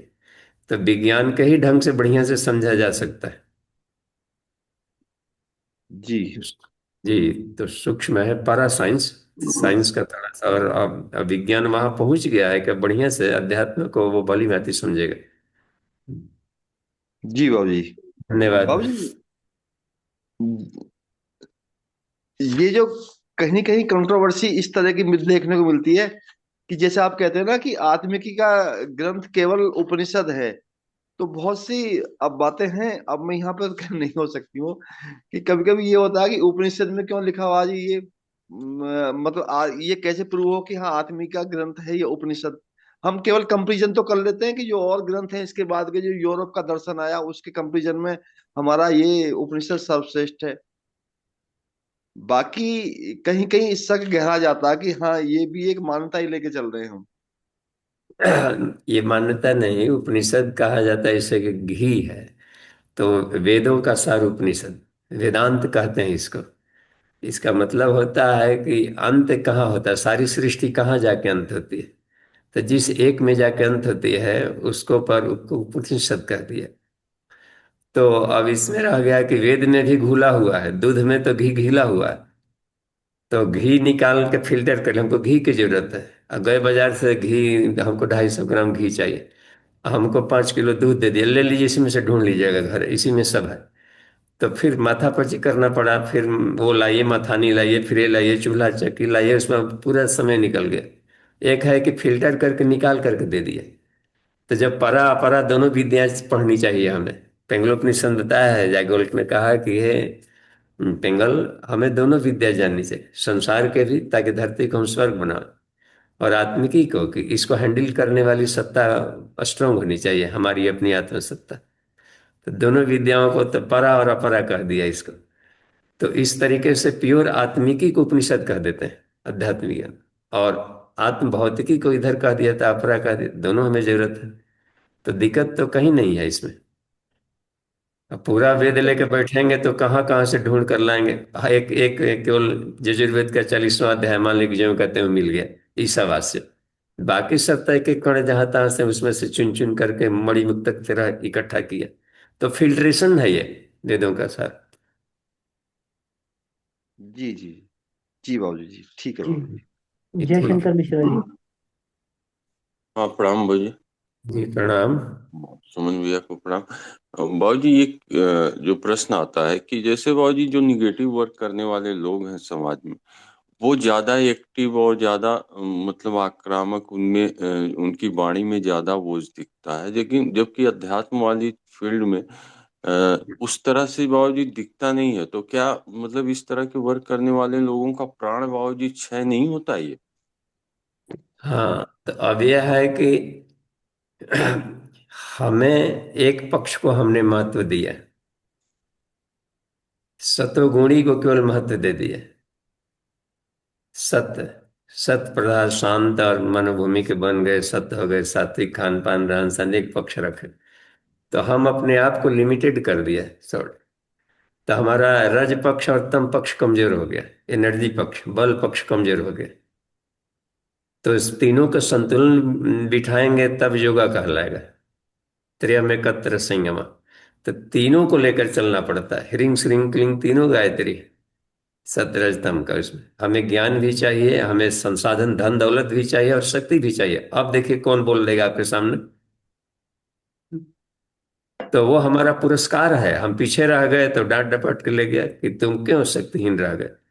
तो शक्तिहीनों का पुरस्कार है दूसरों द्वारा सताए जाना। बाबू जी, लेकिन एक प्रश्न और उठता है, जैसे आप कहते हैं सब में ईश्वर है, तो आदमी बाबू जी साधना में जो आदमी लगा है बाबू जी, उसका हृदय उदार हो जाता है उन चीजों को लेके, हर चीज को लेके वो सब में उस तरह चीजें देखता है, और ऐसे में कुटिल लोग बाबू जी लाभ ले लेते हैं। हाँ, तो लाभ कैसे लेंगे, ठगे न ठगाएं। तो न ठगाए वाला तो कम रहा ना अपना बुद्धि, तो चातुर्य बल कम कर दिए। धृता पकड़ नहीं पाए कि इसके भीतर से कौन सा लेयर है। उसमें है तो उसका, और अन्य कोषों को नहीं देख पाए आप उसका। आत्मा तो है, शुद्ध है, लेकिन बाकी कोषों से जो काम लेने वाला शरीर है उसका जलखर है, खटारा ट्रैक पर घूम रहा है गाड़ी पर। तो खटारे गाड़ी का चील चौप आवाज आती रहेगी, खटारा प्रदूषण पोल्यूशन करेगा, डीजल छोड़ेगा, पोल्यूटेड करेगा वो तो खटारा। तो उसका एक चिकित्सक की तरह देखिए उसको, तब नहीं ठगाएंगे। तो हमारा स्तर अभी कमजोर है इसलिए ठगा गए। प्राणवान साधक नहीं बने तो ठगे, ठगाएगी नहीं, काहे काहे ठगे, न ठगे न ठगाए।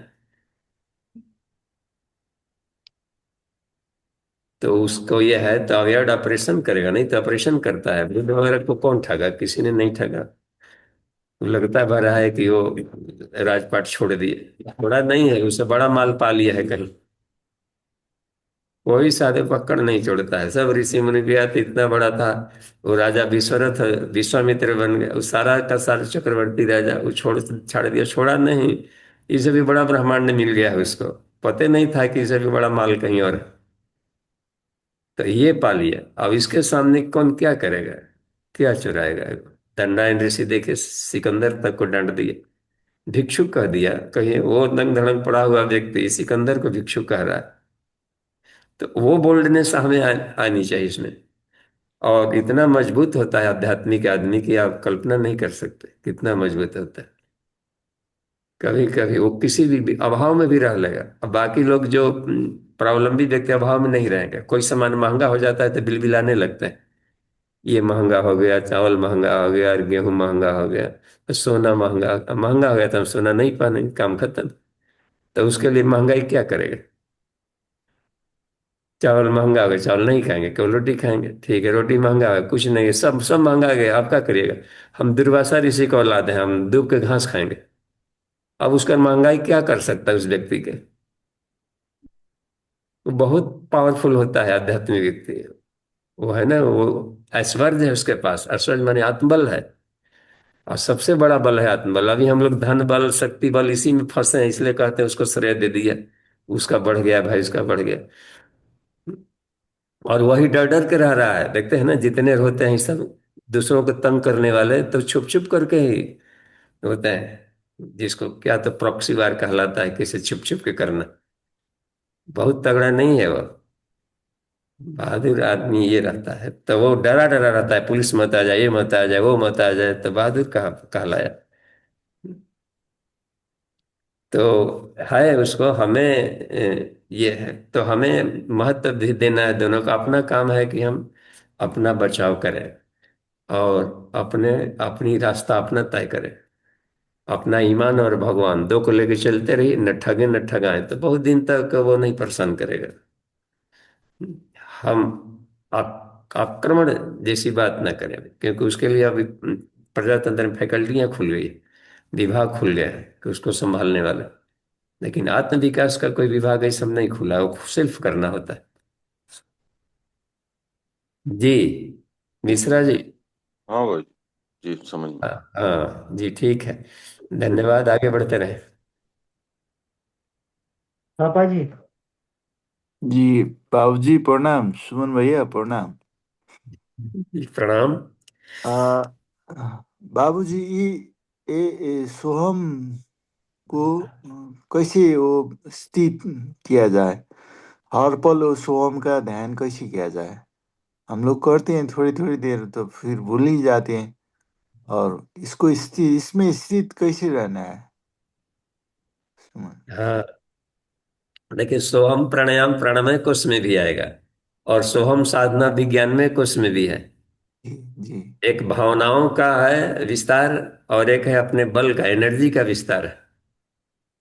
तो इसने जो जो भी पार्ट्स पुर्जे अपने कमजोर हैं, पहले तो कोशिश कीजिए किसी को ठीक करें, सुधारें। जब बिल्कुल खराब हो गया है तो चेंज इट सीधे, तो उसको पार्ट्स बदल दें, टूटे फूटे बर्तनों को हटा करके जो अपरा प्रकृति है ये सब वहां से ला करके भरें सीधे।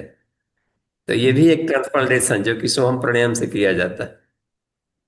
और उसमें हम्म सोहम साधना में है कि अपने पर्सनालिटी का ख्याल रखना होता है, कि मेरा पर्सनालिटी ईश्वर के अंश तो है, लेकिन वो पर्सनालिटी वो इतना हम दिख नहीं रहे वैसा। तो वहां हाँ। पर सो का मतलब उसको बना के रखना, अपने भीतर में ले आना, और अपनी क्षुद्रता को हटाते जाए धीरे धीरे। महानता को सो कह दिए, श्वसन सो, सह सह को सो का लिखा जाता है, सह ओकारांत हो जाता है, स और विसर्ग, उसको आप सो लिख सकते हैं।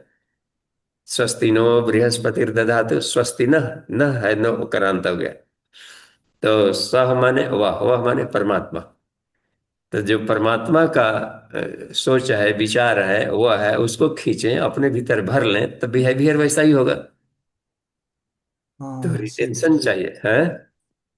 ये ये ये तो। तो चलते फिरते अपने को याद करिए कि हमको वो जैसा कि यार हम भी वैसा करने लगे, तो लोग क्या कहेंगे। इसको याद करिए कि मेरे पर्सनालिटी के अनुसार ये शोभा नहीं देता है, तो वहां स्वभाव साधना हो गया आपका। हम्म मैं शुद्ध हूँ, मैं क्यों ऐसा करूँ। ये कर लिया ठीक है, इनकी हमें तो इतने साल तक साधक हूँ, और सारा जगह सा एक दिन में कर देंगे कि हमारे साधना का कोई मानदंड नहीं रहा। बाहर में हमारा पोल खुल गया, ही तो झूठ मूठ कैसी था, पुटुक का। तो ये उस समय याद कर लेना, सोहम साधना कहलाएगा। जी बाबू जी। हाँ, अपने अस्तित्व को याद करते रहिए। आत्मस्थिति, आत्मस्थिति का स्मरण करना ही स्वयं साधना है। जी। जी बाबू जी, सही। हम्म। सही है। जी ठीक है, धन्यवाद। जी प्रणाम। जी प्रणाम। आपकी भाषा बहुत अच्छी लगती है, प्यारी से। जी नेपाल, जी चलिए, एक इधर था सुमन जी का, कभी कभी हैंडल दिखता है, कहीं दूसरे साइड में हो। हाँ, सुमन जी का हैंड रेज होता है बीच बीच में। मैं अनम्यूट हाँ। कर रहा हूँ, दीदी आप एक हाँ बार देखो। जी दी प्रणाम। आइए, नेट पढ़ाइए अनम्यूट कुछ। कीजिए। प्रणाम बाबूजी। बाबूजी, बिल्कुल। प्राण ठीक है। प्राण आत्मा का ही स्वरूप है और रिफाइंड है, जो भी बोले एक ही चीज है। और भैया तो बोले क्या कि प्राण मूवमेंट नहीं होता है, पता नहीं मैं समझ पाई कि नहीं। तो प्राण तो मूवमेंट होता है, और प्राण का डायरेक्शन गलत फ्लो में जाता है, मेरे साथ तो होता है। और प्राणायाम भी पॉसिबल नहीं है कि 1 घंटा बैठ के करते रहे। वो मैं तो नहीं करती हूँ, ना करूंगी, फ्यूचर में भी नहीं करूंगी। अब इसका क्या उपाय है, आप बताइए। प्रणाम बाबूजी। जी, जब कह दिया कि गॉड इज ओमनीप्रेजेंट, तब प्राण नामक कोई फिर कोई वस्तु नहीं रह गई। तो उनके विभिन्न रूप हैं। ये चलने वाला प्राण, ये बैठने वाला प्राण, ये सोने वाला प्राण, ये कूदने वाला प्राण, ये खाने वाला प्राण है, ये मीठा प्राण, नमकीन प्राण, चरपरा प्राण। तो प्राण का वेरिएशन का एंजॉय लिया जाए तो क्या दिक्कत। तो आप जिसे मान लिए कहते हैं बैठ कर करें, तो बैठ करके कौन कहता, ब्रह्मा जी है कि बैठ के उससे सत्वर गया कर लिया। और अब ये कहा है कि हमको नहीं, हम आला हम सोए रहेंगे बराबर, तो ठीक है, विष्णु मुद्रा हम करिए, वो भी तो रात दिन सोए रहते हैं अपना क्षीर सागर में। दिक्कत क्या है, पहाड़ क्या टूट गया। और ये नहीं, हमको फुर्सत नहीं, हम तांडव नृत्य करेंगे, नाचेंगे कूदेंगे संसार में तहलका। तब शिव जी वाला प्राण हो गया। तो हमें अपने आप का एक ये रखे रहना है, मस्ती, अपनी मस्ती मत खत्म, बस। शांति और मस्ती है, ये उदासी मत आवे। ठीक है, कुछ नहीं करेंगे, मुंह लटका के चलने से तो बढ़िया है ना कि खुश रहें। तो ये है बस। यही बात बनती है, हर हाल मस्त रहे। तो वो बाध्यता नहीं है कि ये करिए वो करिए, कोई भी बाध्यता ही। यद्वा तद्वा तद क्षति पुरुषार्थ, ये छूट दिया है सांख्य दर्शन ने अंतिम से, कि जैसे भी हो आप अपने आप को रखें बढ़िया, शांत चित प्रसन्न चित बने रहें। और ये शांतिमय आनंदमय स्थिति के लिए ही आदमी कमा धमा रहा है या कुछ भी कर रहा है, कि हमारे जीवन शांतिमय हो, आनंदमय। आप चाहे जैसे करें, तो ये पाथवे तरह तरह पात्रता के आधार पर होगा ही होगा। अब नारद जी को बैठ कर करने मन ही तो फिर चलते फिरते चले हुए थे, चलते रहते थे, करते रहे। उनको बैठ करके ध्यान साधना कर दिया। हनुमान जी को देखे, बराबर राम काज किए बिना मोहि कहा विश्राम। उनको भी नहीं मिलता था कि घंटों बैठ करके हम अनुष्ठान करें। लेकिन जो काम धाम ही नहीं कर रहा है, चुपचाप पड़े पड़े, तो पड़े पड़े अपना करता है, तो उसके लिए कह दिया जाता है कि आप ये हल्ला गुला करता है, माला हाथ में दे दिया, हाथ पकड़ो, अब 1 घंटा जप करो। तो 1 घंटा तो हल्ला नहीं करेगा वो। तो वो अपने ढंग का पात्रता के आधार पर ये सब कहा जाता है शिक्षक, कि आपके लिए ये ठीक रहेगा, वो ठीक रहेगा। हर कोई को अपना ही अपना रास्ता खुद चुनना पड़ता है, कि हमारे लिए क्या बेटर है। जी। बाबूजी ये बताइए मुझे कि प्राण का मूवमेंट नहीं होता है। नहीं, अभी प्राण भैया के बोले दो ना। होता है। देख, मूवमेंट जो है गत्यात्मक प्राण, दोनों रूप है, काइनेटिक एनर्जी, स्टैटिक एनर्जी। तो काइनेटिक एनर्जी को गतिमान प्राण कहा गया, बिजली, जिससे कि डुअल नेचर है, शांत अवस्था में भी रहेगा और एक वेव के रूप में जाएगा। तो वेव के रूप में जाएगा तो यही वेव तरंगे, थॉट, ये वेव बन जाते हैं, सब पार्टिकल बन जाएंगे। और वही जाकर के फिर गत्यात्मक रुक गई तो सारा विस्फोट हो गया, महाप्रलय की स्थिति आ गई। संसरण को संसार कहा गया। और प्राण में संसरण है गति। हम थॉट सोचे तो विचार गया, तो विचार प्राण प्रवाह, तो दोनों अवस्था रहेगी। बाबूजी, ये जो उपनिषद बार बार बोलता है हस्तामलकवत, हाथ में हम्म। आंवले की तरह, और आप भी बोलते हैं, और पढ़ने में भी यही आता है, 1000 बार आता है, एक बार नहीं। लेकिन ये हम्म। तभी होगा जब हम रियलाइज करेंगे अपने आप को। Without self realization it is impossible. जी बिल्कुल सही, क्योंकि रियलाइजेशन को ही हस्तामलकवत कहते हैं। रियलाइजेशन का एक नाम है हस्तामलकवत, हस्त अमलकवत। तो प्रत्यक्ष हमने फील कर लिया, इसी को कहते हैं कि देख लिया। हाथ में रखे आंवले को कैसे करीब से देख, नहीं हमने करीब से फील किया है, तो इसी को हस्ता मलकवत कहते हैं। आंवले जैसे थोड़े कोई आत्मा के हाथ में बैठ जाएगा कि देखो भाई पकड़ लिया, घूमते रहे। हस्ता मलकवत यानी सेल्फ रियलाइजेशन। तो बाबूजी ये तब हम क्या मान ले, इसको ये जर्नी का पार्ट है मेरा, जो भी आप हाँ, बता रहा है, जो भी। और ये जर्नी है, और ये जर्नी अंत तक, अंतिम सांस तक रहेगी, क्योंकि हर दिन सोचेंगे कि हमने इसको जान लिया, तब तक से एक नया एक अजूबा चीज पैदा हो जाता है ना सृष्टि में, तो उसका तो जानना बाकी रह गया। हर आने वाले प्रॉब्लम नए होंगे पहली बार। और ये देखा गया है कि शार्पनेस बनी रहे, हमारी मस्ती बनी रहे, हमारा किरणा आ रहा है, इंजॉय मत खत्म हो कभी। सब ज्ञानी बन जाएंगे, और तब बन गया, तब फिर प्रोफेसरों का क्या क्या काम रहा।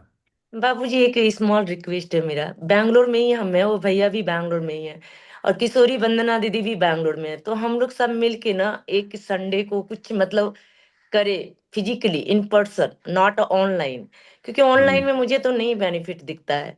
तो अगर ये लोग मिल जाते तो मैं सब हम लोग करे तो कुछ कर पाएंगे, जैसे अमन भैया लोग करते थे बंगलोर में।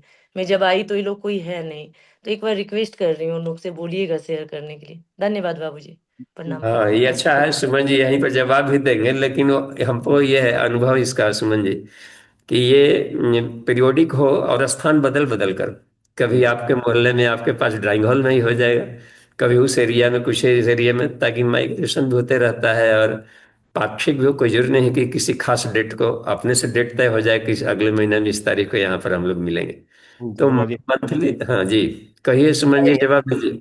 जी जी दीदी, इस पर करेंगे हम लोग काम। एक्चुअली पहले होता था, लेकिन अभी सब दूर दूर हो गए हैं, तो इसलिए थोड़ा सा इसमें कम आ गया। तो बाबूजी, लेकिन ये जो दीदी का एक जो प्रश्न था जो क्लियर नहीं हुआ, तो उसको मैं थोड़ा सा और क्लैरिफाई करना बात चाह रहा हूँ। जी जी इनका जी मेन क्वेश्चन था कि जो समान वायु का जो हम बात किए, समान प्राण की बात कर रहे थे, उसमें बोले प्राण का मूवमेंट मतलब उसी जगह पे रहता है।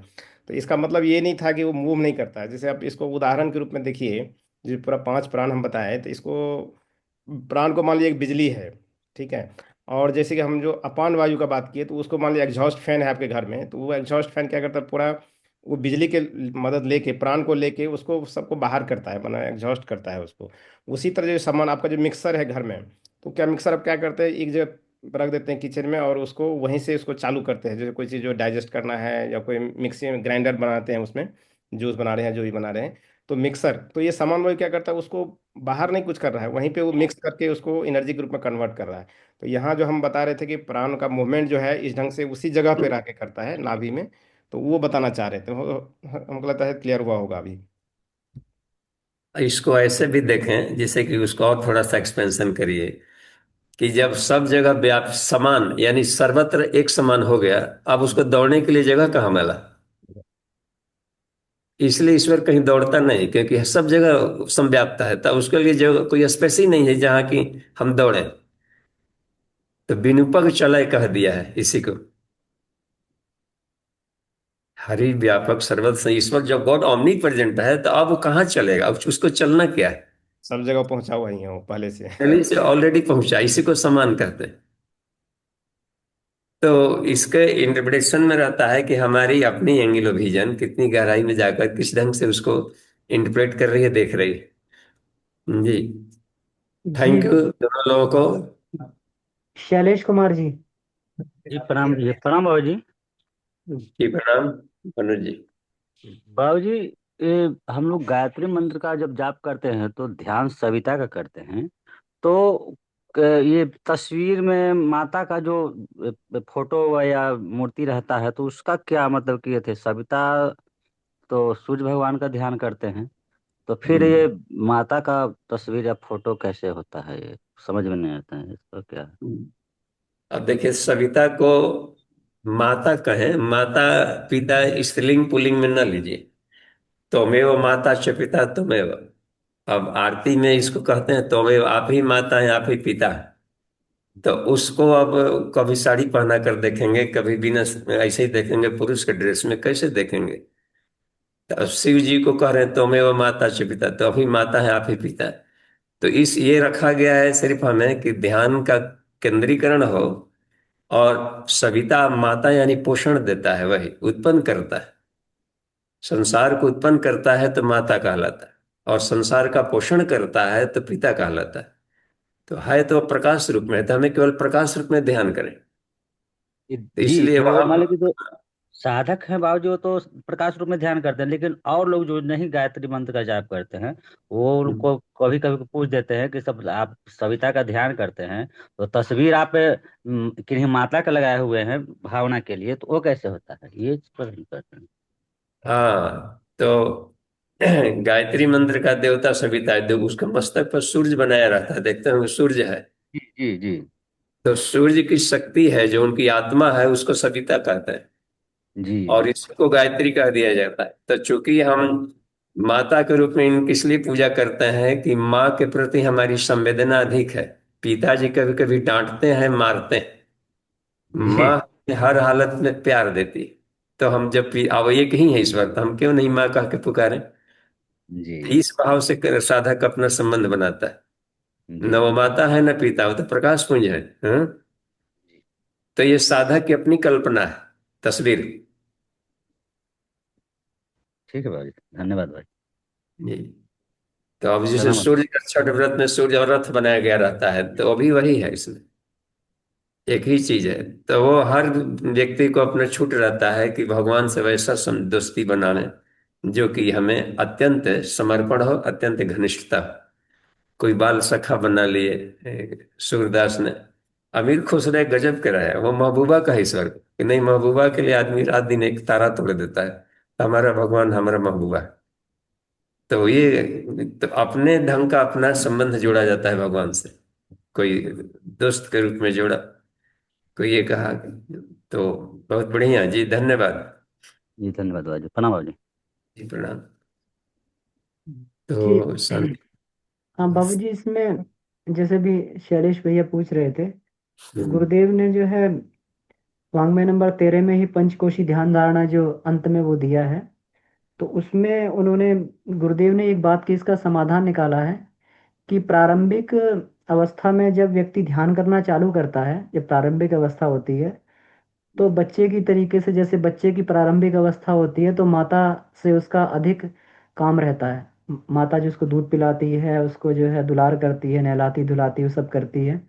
तो इसलिए जो उस समय प्रारंभिक स्थिति में ये, लेकिन जब हम उच्च स्तरीय साधना में प्रवेश करते हैं, तो जैसे बच्चा बड़ा हो जाता है, तो उसका काम जो है पिता से अधिक रहता है, क्योंकि पिता से वो उसका शिक्षा का, और पिता से जो है नौकरी का और ये व्यवसाय का, ये सारा कुछ पिता से सीखना होता है। तो साधक जैसे उच्च स्तरीय साधना में प्रवेश करता है, जैसे उसकी मनस्थिति बढ़ती है, तो फिर उसी शक्ति धारा को व्यक्ति सूर्य के रूप में, सविता के रूप में, पिता के रूप में उसको अंदर अपने धारण करता है। तो इसलिए जब हम लोग ध्यान धारणा भी करते हैं, तो सविता की ही ध्यान धारणा करते हैं। तो इसको ये भी कह सकते हैं कि प्रारंभिक साधना में जो है गायत्री माता का चित्र छोटे बच्चे की तरीके से हम लोग उसका उपासना करते हैं, और फिर जैसे ही बड़े हो जाते हैं, हमारी मनस्थिति बढ़ती उच्च स्तरीय साधना लाए, तो फिर वो जो है सविता की ध्यान धारणा द्वारा ही फिर हम लोग जो है आगे की उच्च स्तरीय साधनाएं करते हैं।